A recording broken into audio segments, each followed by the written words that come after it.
పరిసర ప్రాంత ప్రజలకు శుభవార్త. ప్రార్థనా శక్తి తైలాభిషేక ఆరాధన అక్టోబర్ 23 గురువారం. సమయం ఉదయం 10 గంటల నుండి. స్థలం V convention function hall, service road, NH 216 bypass, Suryalanka flyover పక్కన, బాపట్ల.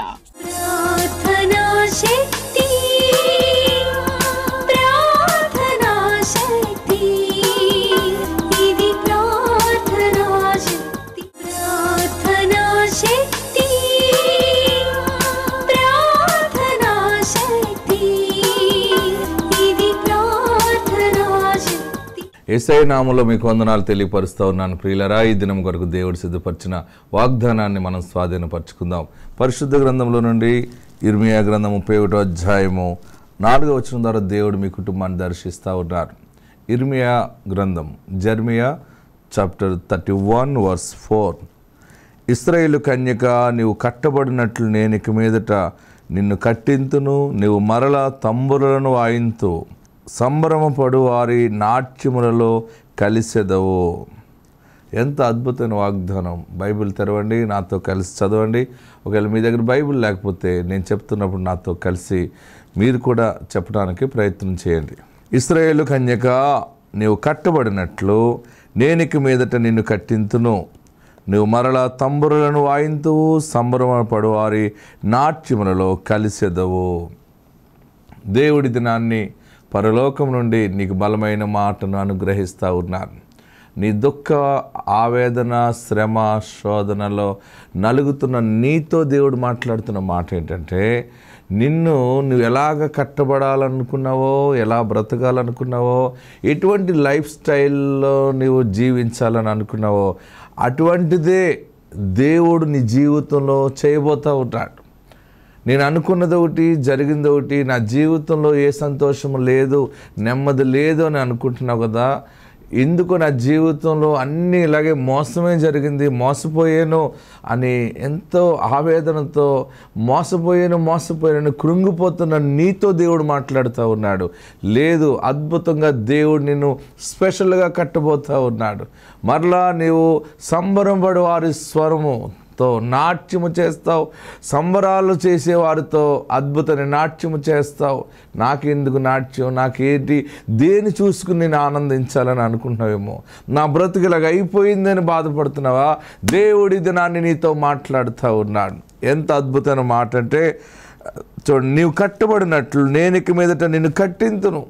నువ్వు ఎలాగా ఉండాలనుకున్నావో, ఎలాంటి ఇల్లు ఉండాలని అనుకున్నావో, ఎటువంటి అందమైనటువంటి గృహం కలిగి ఉండాలి, మంచి కారు కలిగి ఉండాలి, బండి కలిగి ఉండాలి, పొలం కలిగి ఉండాలి, పాడి పంటలు ఉండాలి, నేను ఇలాగ మహారాజులా బ్రతకాలి, నేను మహారాణిలా బ్రతకాలి, అన్నీ కలిగి ఉండాలి, సంతోషంగా బ్రతకాలి, మేడ పైన కూర్చోవాలి, లేదా నాకు మంచి లైఫ్ పార్ట్నర్ ఉండాలి, లేదా నేను పలానా దేశం వెళ్ళి సెటిల్ అవ్వాలి, నేను ఫారెన్ వెళ్ళాలి, ఎన్నెన్నో ఆలోచనలు నీకు ఉన్నాయి కదా. ఇవన్నీ జరగాలంటే సాధ్యము కాదు, అసాధ్యము కాదని నా తల్లిదండ్రులు నన్ను ఇలా చేసేసారు, లేకపోతే అవన్నీ సాధ్యము కాదని మనసు మార్చుకుని నేను ఇలా ఈ రూట్కి వచ్చాను, నేను అన్ని విషయాల్లో అపజయం పాలైపోయాను అని అనుకుంటున్నావేమో. దేవుడు నిన్ను మరలా కడుతున్నాడు. ఇంకొక మంచి అవకాశం దేవుడు నీకు ఇస్తున్నాడు, నీతోని మాట్లాడుతున్నాడు. ఏడవబోకు, మరలా నువ్వు ఆశీర్వాదకరంగా డిజైన్ చేయబోతున్నావు. దేవుడు నిన్ను ఆశీర్వాదకరంగా సెటిల్ చేయబోతూ ఉన్నాడు. బలమైన సాక్షిగా నువ్వు ఉండబోతూ ఉన్నావు. నీవు ఎలాగ జీవించాలనుకున్నావో అలాంటి జీవితం దేవుడు ఇస్తున్నాడు. అయిపోయింది, చరిత్ర అయిపోయింది, ఇంకా నాకు జీవితం ఏంటని అనుకుంటున్నావా? అయిపోలేదు, ప్రారంభమైంది. దేవుడు ఆశీర్వాదాన్ని మరలా నీకు ప్రారంభం చేస్తున్నాడు. నీ మీద కృప చూపుతూ ఉన్నాడు, నీ మీద ప్రేమ చూపిస్తూ ఉన్నాడు. ఎంత అద్భుతమైన మాట నీకు ఇస్తున్నారంటే, అయినా నువ్వు కట్టబడినట్లు నేను ఇక మీదట నిన్ను కట్టింతును, నువ్వు మరలా తంబురలను వాయిస్తావు. ఆమేన్. తంబురలను వాయింతు, మరలా స్టెప్ వేస్తావు, నాట్యం చేస్తావు. అసలు నీ సంతోషము పొంగి పొర్లుతుంది. ఎంత ఏడుస్తున్నావో, ఎంత దుఃఖముతో కుమిలిపోతున్నావో, మరలా ఒక కుటుంబ సాక్ష్యం కలిగి దేవుని గణపరుస్తావు. ఆత్మ సంబంధమైన మహిమలో నువ్వు నడుచుకుంటావు. దేవుని సాక్షిగా ఉంటావు. నిన్ను ఆయన ప్రత్యేకంగా కడుతున్నారు. ఆ కట్టబడిన స్థితి ఏంటో తైలాభిషేక ప్రార్థనకు వచ్చి నువ్వు సాక్ష్యం చెప్తావు. ఆత్మ నీకు తోడుండుగాక. God bless you. మంచిది. వాక్య భాగంలోకి వెళ్దాం. పరిశుద్ధ గ్రంథాన్ని ధ్యానం చేసుకుందాం. రాజులు 2వ గ్రంథము 4వ అధ్యాయము 7వ వచనం అందరూ చదవాలని ఆశిస్తున్నాను. దేవుడి దినాన్ని గొప్ప ఆశీర్వాదాన్ని ప్రకటిస్తూ ఉన్నారు. 2 Kings chapter 4 verse 7. ఆమె దైవజనుడైన అతని యొద్దకు వచ్చి సంగతి తెలియజెప్పగా అతడు, నీవు పోయి ఆ నూనెను అమ్మి నీ అప్పులు తీర్చి మిగిలిన దానితో నీవును నీ పిల్లలను బ్రతుకుడని ఆమెతో చెప్పెను. నాతో ఈ మాట చెప్పండి. నీవు పోయి ఆ నూనెను అమ్మి నీ అప్పు తీర్చి మిగిలిన దానితో నీవును నీ పిల్లలను బ్రతుకుడని ఆమెతో చెప్పెను. ఈరోజు మీ అప్పులు తీరిపోతాయి. ఈరోజు మీ దరిద్రం తీరుతుంది. ఈరోజు ఆశీర్వాదము ప్రారంభించబడుతుంది. మీ అప్పులు, దరిద్రము, రోగం అన్నీ తీరిపోగా మరలా నీవు బ్రతకటానికి ఇంకా మిగులుతుంది. నీ పిల్లలు బ్రతకటానికి మిగులుతుంది. అంటే దీని అర్థం ఏంటంటే దేవుడి నెల ఇచ్చే ఆశీర్వాదము సర్వ సమృద్ధి. అందరూ కూడా ఆమెను రిసీవ్ చేసుకోవాలి, చప్పట్లు కొట్టుకోవాలి. దేవుడు నాకు ఇచ్చిన వరముతో నేను ప్రకటిస్తున్నాను. మిమ్మల్ని మెప్పించటానికి కాదు. నేను ప్రార్థన చేస్తున్నప్పుడు సర్వ సమృద్ధి అని ప్రకటించు అని చెప్పాడు ఆయన. ఎలాగొస్తుందో తెలియదు, ఎలాగొచ్చి పడుతుందో తెలియదు. నువ్వు ప్రార్థిస్తున్నావు, దేవుడిని అడుగుతున్నావు. ఈ దినాన్ని దేవుడు ప్రకటిస్తున్నాడు. ఆర్థికంగా మీరందరూ అభివృద్ధి చెందుతారు, ఆత్మ సంబంధంగా బలపడతారు. ఈరోజు మొట్టమొదటి బలమైన దీవెన ఏంటంటే మీ అప్పులన్నీ తీరిపోతాయి. అందుకనే ఈ వాక్యము కొన్ని వేల సంవత్సరాల క్రితం రాసిపెట్టాడు ఆయన. ఈరోజు దైవజనుడి ద్వారా నీకు ప్రకటిస్తున్న మాట ఏంటంటే అప్పులన్నీ తీర్చుకుని, ఏమంటున్నాడు అక్కడ, నీవు పోయి, అందరు చెప్పాలి నాతోటి, నీవు పోయి ఆ నూనెను అమ్మి నీ అప్పు తీర్చి మిగిలిన దానితో నీవును నీ పిల్లలను బ్రతుకుడని ఆమెతో చెప్పాను. ఇక్కడ ఒక మాట ఉంది. ఆమె దైవజనుడు అయినా అతని యొద్దకు వచ్చి సంగతి తెలియజెప్పింది. వాక్య భాగంలోకి వెళ్దాం. 4వ అధ్యాయము 1వ వచనం చూస్తే ఆ సహోదరి యొక్క భర్త చనిపోయాడు. ఆయన చాలా భక్తి గలవాడు, మంచి భక్తిపరుడే. కానీ ఆర్థికంగా ఇబ్బందులు ఎదురైనాయి. అప్పులు అనేక రకాలుగా ఎదురవుతూ ఉంటాయి. కొన్ని సమయాల్లో మనం తెలిసి అప్పుల్లో పడిపోతాం, కొన్ని సమయాల్లో తెలియక అప్పుల్లో పడిపోతాం, కొన్ని సమయాల్లో మాయ మాటలు విని అప్పుల్లో పడిపోతుంటాం. కొన్ని సమయాల్లో భర్తకు తెలియకుండా బంగారం అంతా తాకట్టు పెట్టిస్తావు. ఆడు దొంగిలించేసాడు అనుకోండి, భర్తకు ఏం చెప్పాలో అర్థం కాక మళ్ళీ 5 రూపాయల వడ్డీకి తెచ్చి మళ్ళీ బంగారం అంతా మళ్ళీ వదిలిపించి చేసి మళ్ళీ నువ్వు నిలబెట్టుకుంటావు. కానీ నీకు ప్రతి నెల మళ్ళీ అక్కడ వడ్డీ కట్టాలి. ఏంటి ప్రభువా? కొన్ని సమయాల్లో మాటలు నమ్మి అప్పులు పడిపోతుంటాం. కొన్ని సమయాల్లో ఎక్కువ ఆశిస్తావు, అంటే ఏదో వస్తుంది జరుగుతుందని ఒక మంచి ఆలోచనతో వెళ్తావు, అది నష్టమైపోతుంది. అయ్యో ఇలాగవుతుంది అనుకోలేదే, అలాగవుతుంది అనుకోలేదే, అసలు నేను ఇలా బ్రతకకూడదు అనుకున్నాను ఎప్పుడు కూడా అనుకుంటే, కానీ అప్పుల్లో పడిపోయాను ఏడుస్తూ ఉంటాం. కొన్ని సమయాల్లో చనిపోవాలనిపిస్తుంది అప్పుల వల్ల. ప్రియులరా, ఇక్కడ భర్త చనిపోయాడు, కుటుంబంలో అప్పులు ఉండిపోయినాయి, అప్పులన్నీ తీర్చి చనిపోయినా బాగుండేమో అని ఏడ్చుండొచ్చు ఆమె. ఒక భర్త ఇలాగే బాధ పెడుతుంటాడు.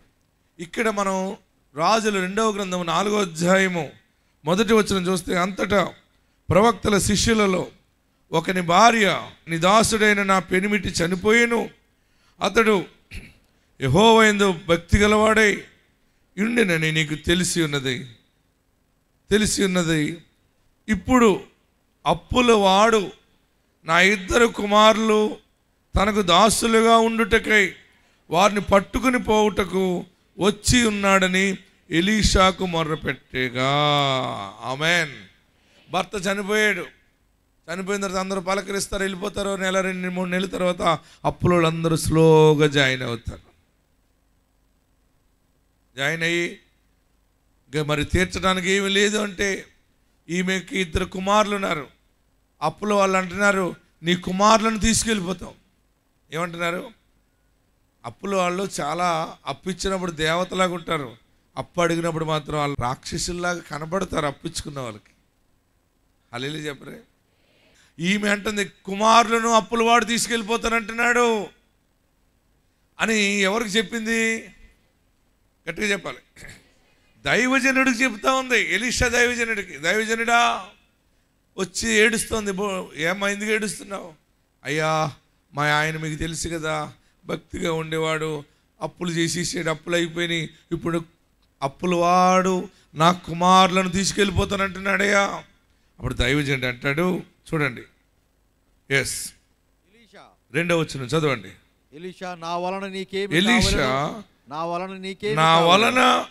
నీకేమి కావలెను? ఇంటిలో. చూడండి, దైవజనుడు అంటే సూపర్ దైవజనుడు. నాకు ఇష్టం అనమాట ఎలీషా అంటే.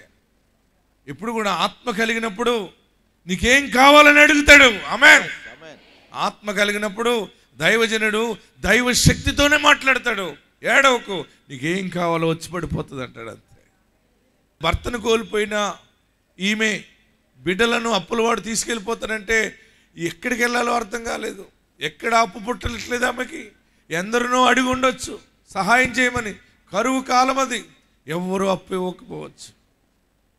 అప్పుడు దేవుని సేవకుడి దగ్గరికి వెళ్ళి ఏడుస్తూ ఉంటే దైవజనుడు అన్నాడు, అమ్మా నా వలన నీకేమి కావాలి? ఎస్, నా వలన నీకేం కావాలి? అప్పుడు ఆవిడ మొదలెట్టింది భారతం. అయ్యా ఇన్ని అప్పులు ఎలా తీర్చాలి? దైవజనుడు అన్నాడు వెంటనే, నీ ఇంట్లో ఏమి ఉన్నదో, ఎస్, నీ ఇంట్లో ఏమున్నది అది నాకు తెలియజెప్పమని. నీ ఇంట్లో ఏముంటుంది? ఏమి లేదు. ఏదో ఒకటి ఉంటుంది. నీ ఇంట్లో ఏముందో నాకు చెప్పుప్పుడు. అయ్యా దైవజనుడా, నా ఇంట్లో ఏమీ లేదు, కొంచెం నూనె కుండ ఒకటి ఉన్నది. నా ఇంట్లో నూనె కుండ ఒకటి ఉన్నది. అందరు చదవండి. అందరూ తప్ప మరేమీ. నా ఇంట్లో ఏముంది? నూనె కుండ ఒకటే ఉంది, అది తప్ప ఇంకేమీ లేదు. ఆ రోజుల్లో నూనె అందరూ దగ్గర పెట్టుకుంటారు. నూనె ఉంటే అన్నీ ఉన్నట్టే.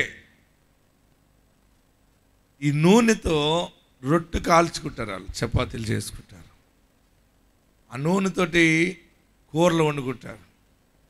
దైవజనుడా కొంచెము కుండలో నూనె ఉందయ్యా, అది తప్పేమీ లేదంటే ఆ దైవజనుడు ఏమంటాడు తెలుసా అండి?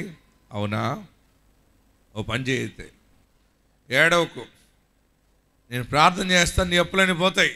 ఇవన్నీ చెప్తున్నాడు. ఎలా పోతాయండి అంటుంది ఆమె. అప్పుడు దైవజనుడు ఏమంటున్నాడు చదవండి. నీవు బయటికి పోయి నీ ఇంట్లో ఏమున్నది అన్నప్పుడు ఆమె నూనె కుండ ఉన్నది, ఒకటి ఉన్నది, అది తప్ప మరేమీ లేదనేను. అతడు నీవు బయటికి పోయి, దైవజనుడు అంటున్నాడు, అమ్మా నూనె కుండ ఒకటే ఉంది కదా, ఓకే, నువ్వు బయటికి వెళ్ళిపోయి నీ ఇరుగు పొరుగు వారు, అందరూ బైబిల్ అండర్లైన్ చేసుకోండి, నీ ఇరుగు పొరుగు వారు అందరి దగ్గర దొరకగలిగిన వట్టి పాత్రలు ఒక పని చేయి, ఖాళీ కుండలు అడుగు, ఎరువు పుచ్చుకొనుము. మీ గూడెంలో ఉన్న వారి దగ్గరికి వెళ్ళి పాత్రలు తీసుకో, ఏ పాత్ర అయినా పర్వాలేదు, ఖాళీ పాత్రలు తీసుకుని అన్ని పాత్రలు పట్టుకొచ్చి ఇంట్లో పెట్టుకో. అప్పుడు నీవు నీ ఇంటిలోనికి వచ్చి, చూడండి దైవజనుడు చెప్తున్నాడు, ఖాళీ పాత్రలన్నీ ఎరువు తెచ్చుకుని ఇంట్లో పెట్టి ఇంట్లోనికి వచ్చి నీవును నీ కుమారుడును. చూడండి సంగతి ఏంటంటే ఇదన్నమాట సంగతి. నీవును నీ కుమారులను లోపల నుండి తలుపు మూసి, నీవు నీ కొడుకులు గదులు లోపలికి వెళ్ళిపోయి తలుపులు లాక్ చేసేటి. ఎస్, ఆ పాత్రలన్నిటిలో నూనె పోసి, నీ దగ్గర ఒక నూనె కుండ ఉంది కదా, అందులో కొంచెం నూనె తీసి ఒక్కొక్క కుండలో పోస్తా ఉండు. నిండినవి ఒక తట్టున. చూడండి దైవజనుడు అంటున్నాడు, నీ దగ్గరున్న నూనె కుండ ఆశీర్వదించబడతా ఉంది. గట్టిగా హల్లెలూయా చెప్పండి.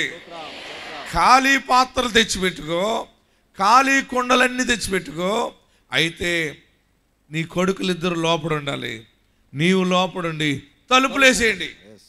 తలుపులేసేస్తున్నప్పుడు దేవుని కార్యము ప్రారంభమవుతుంది. గట్టిగా హల్లెలూయా చెప్పండి.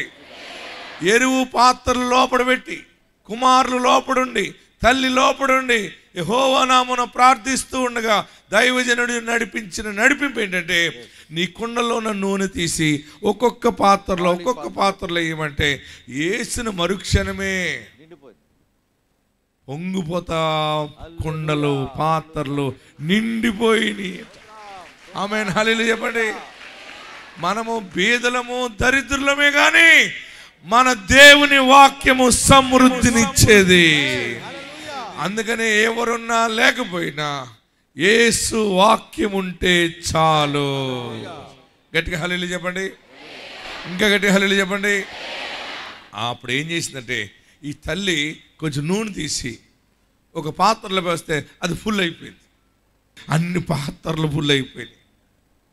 వారిలో అనుకోవచ్చు, ఈ పాత్ర ఫుల్ అయిపోయిన వాళ్ళు కనుక ఈ పాత్ర గల వచ్చారంటే ఈ పాత్ర నాదని పట్టిపోతారేమో. హల్లెలూయా చెప్పండి. ఇంకా గట్టి హల్లెలూయా చెప్పండి. ఈరోజు మీ ఇంటికి దేవుడు వచ్చి చూసి మీతో మాట్లాడుతున్నాడు. ఈరోజు మీతో నాతో మాట్లాడేది ఏంటంటే, మనము సర్వ సమృద్ధిని చూడబోతున్నాం. మీ పాడైంది, పంట పాడైంది, వ్యాపారం పాడైంది, అన్ని నిరాశ పాలైపోయావు కదా, అప్పులలో మునిగిపోయిన నీతో ఈరోజు శుభవార్త ఏంటంటే సర్వ సమృద్ధి నువ్వు చూస్తావు. హల్లెలూయా చెప్పండి. ఈమె పాత్రలో పోసింది. ఈ పాత్రలన్నీ పోస్తుంటే అవన్నీ నిండిపోతుంటే మీరు ఆమె కొడుకులు స్థానంలో ఉండి ఆలోచించండి, ఇమాజిన్ చేయండి. మీకు ఎలాగుంటుంది? మీకు ఎలా ఉంటుంది చెప్పండి. ఖాళీ పాత్రలో కొంచెం నూనె పోస్తే అది ఫుల్ అయిపోతుంది. ఎలా ఉంటుంది చెప్పాలి మీరు అందరూ? ఇంకా గట్టిగా చెప్పాలి. అది కమ్మటి వాసన వస్తుంది అనుకోండి. అందులోకి శ్రేష్టమైన నూనెమో, అందులోకి దేవుని ఆశీర్వాదంతో వచ్చేది బహుశ్రేష్టముగా ఉంటుంది. హల్లెలూయా. పాత్రలన్నీ పోస్తే మొత్తం ఇంటిలో ఉన్న పాత్రలన్నీ నూనెతో నింపబడిపోయింది. అప్పుడు ఆమె అంటుంది, రేపు పెద్దడా ఏమ్మా ఇంకా బట్రా పాత్రలు నీరు నిండిన తరువాత మనకి సరిపోవు పాత్రలు తెమ్మని. ఎంత ఆశీర్వాదం చూసినా సరిపోతాయా? రేపు పెద్దడా చిన్నడా బయటికి వెళ్ళి సుబ్బయ్యమ్మ గారింటికి వెళ్ళి పట్టరా, ఈ జమీందారు గారింటికి వెళ్ళి పట్టరా. అక్కడ కూడా వాళ్ళు అన్నారు, అమ్మాయి అక్కడికి వెళ్ళిన ఎవరు ఇవ్వట్లేదమ్మా, లేవు అయిపోయినాయి అంట. వాళ్ళ ఖాళీ పాత్రలన్నీ ఇచ్చేసాం. బహుశా ఇంకో చిన్నోడు అని ఉంటాడు, ఇంకెక్కువ అడిగితే మన మీద డౌట్ కూడా వచ్చేస్తుందని ఉంటాడు వాడు. ఏదేమైనా పెద్దోడు సైలెంట్గా ఉంటే చిన్నోడు ఇంక ఊరుకు అమ్మ ఇంక మొత్తం బయట పడిపోద్ది సబ్జెక్టు, ఇంతటితోటి ఇలా క్లోజ్ చేసేద్దామని ఉంటాడు. అప్పుడు ఏం చేసిందంటే, ఒరే మీరిద్దరు ఇక్కడే ఉండండి రోయ్, ఎవరన్నా వచ్చి పట్టిపోతారు. మళ్ళీ వాళ్ళని లోపల పెట్టి తొలిపేసేసి ఆమె డైరెక్ట్ ఎక్కడికి వచ్చిందంటే ఇక్కడికి వచ్చింది అనమాట. ఎక్కడికి వచ్చింది చదవండి. ఆ పాత్రలన్నీ నిండి పాత్రలు తెమ్మని ఓకే ఆమె తన కుమారునితో చెప్పగా, చూడండి, పాత్రలన్నీ నిండిన తరువాత ఇంకా పాత్రలు తెమ్మని ఆమె తన కుమారునితో చెప్పగా వాడు మరేమీ లేవని చెప్పాను. అంతలో నూనె నిలిచిపోయాను. అంతలో నూనె నిలిచిపోయాను. ఆశీర్వాదం భూని వస్తుంది, తప్పని ఆగిపోతుంది కూడా. ఎందుకు ఆగుతుంది అంటే, నీకు ఎంత కావాలో అంత వచ్చేస్తుంది. మీ అప్పులు ఎంత ఉన్నాయి అంత రాదు. మీ అప్పులు తీర్చగా మళ్ళీ నీవు ఒక తరము బ్రతకటానికి సమృద్ధిగా దేవుడు ఇస్తాడు. గట్టిగా హల్లెలూయా చెప్పండి. ఇంకా గట్టిగా హల్లెలూయా చెప్పండి. ఈ దినము ప్రత్యేకమైన ఆశీర్వాదం ఏంటంటే, జరిగిన సంగతి అంతా దైవజనుడు చెప్పింది. ఏమండి పాస్టర్ గారు, ఎలీషా అన్నాడు, ఏమైంది అన్నాడు. అదే ఇంటి పక్క వాళ్ళకి పాత్రలు, వాళ్ళ పాత్రలు, ఈ పాత్రలు అన్నీ తెచ్చామండి. లోపల పెట్టి మీరు చెప్పినట్టే ప్రార్థన చేసి తైలం ఎందులో పోస్తే పాత్రలన్నీ నిండిపోయినాయి అన్నప్పుడు దైవజనుడు అన్నాడు, ఆమె దైవజనుడైన అతని యొద్దకు 7వ వచనం అందరూ చదవండి. అతని యొద్దకు వచ్చి ఆమె దైవజనుడైన అతని యొద్దకు వచ్చి సంగతి తెలియజెప్పగా మీరందరూ ఈ సంగతులు చెప్పబోతున్నారు. ఈ నెల నుంచి మీ ఇంట్లో దరిద్రం ఎలా పోయిందో వచ్చే నెల చెబుతారు. మీ ఇంట్లో శుభకార్యం ఎలా జరిగిందో వచ్చే నెల చెబుతారు. మీ ఇంట్లో ఏ ఘనకార్యం జరిగిందో రేపటి నుండే చెప్పడం మొదలవుతుంది. చీకటిని ఉదయముగా దేవుడు మార్చుచున్నాడు. దరిద్రాన్ని దీవెనగా దేవుడు మార్చుచున్నాడు. నమ్మిన వారందరూ గట్టిగా చప్పట్లు కొట్టి కేకలు వేసి సమృద్ధి సమృద్ధి సమృద్ధి దేవుడు గట్టిగా హల్లెలూయా చెప్పండి. మీ సంగతి రేపటి నుంచి చెప్పాలి. అమ్మా ఆమె ఎంత బాధ పెట్టింది దేవుడా, ఎలా తీర్చేవో కార్యం చేసేవో బాబు, ఆ అప్పు తీరిపోయింది. ప్రియులరా, శత్రువులు మిత్రులుగా మారిపోతారు. గట్టి హల్లెలూయా చెప్పండి. మీరందరూ బాగుపడతారు. అప్పులు లేని వారు ఎంతమంది ఉన్నారంటే మీరందరూ చేయిపోయి ఎత్తలప్పుడు. ఎప్పుడు నేను అడుగుతాను, ఎప్పుడు అడుగుతానో తెలియదు, రెడీగా ఉండండి. మీరు ఈరోజు ఇక్కడి నుంచే దీవెన ప్రారంభమైందని నమ్మండి. నమ్ముట నీ వలనైతే నమ్మువానికి సమస్తము సాధ్యమే. దేవుడు మీకు భాగ్యం ఇస్తాడు. ఎందుకంటే మీరు పరలోక మోక్షం వైపు తిరుగుతారని. భూలోక భాగ్యము, పరలోక మోక్షము అన్నీ దేవుడిచ్చినప్పుడు, నీ ఇల్లంతా రక్షించబడినప్పుడు నీవు దేవుని రాజ్యం కొరకు సిద్ధపడాలి. మనం మొదట ఆయన నీతిని, ఆయన రాజ్యమును వెతికితే అన్నీ మనకు వచ్చేస్తాయి. ఈరోజు శుభవార్త ఏంటంటే మీ కుండలు ఖాళీ పాత్రలన్నీ సమృద్ధిగా నింపబడతాయి. హల్లెలూయా చెప్పండి. ఇంకొకటి హల్లెలూయా చెప్పండి. మరి దైవజనుడి దగ్గరికి వచ్చింది. మూలవాక్యం చదువుకుందాం. 7వ వచనం, 4వ అధ్యాయము 7వ వచనం. ఆమె దైవజనుడైన అతని యొద్దకు వచ్చి సంగతి తెలియజెప్పగా అతడు నీవు పోయి ఆ నూనెను అమ్మి.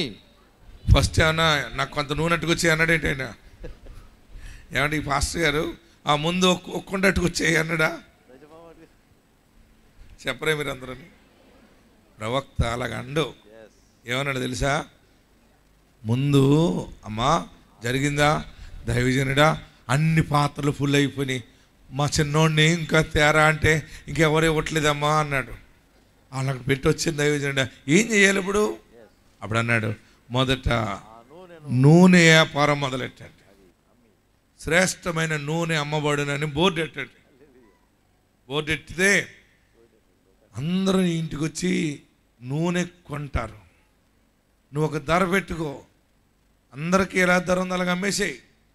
ఒక కొండ బయట ఎట్టడం, పెద్దోడో కొండ దగ్గర కూర్చోవటం, చిన్నోడో కొండ దగ్గర కూర్చోవటం, 2 కొండలేమి ఇవి దగ్గర పెట్టుకోవటం.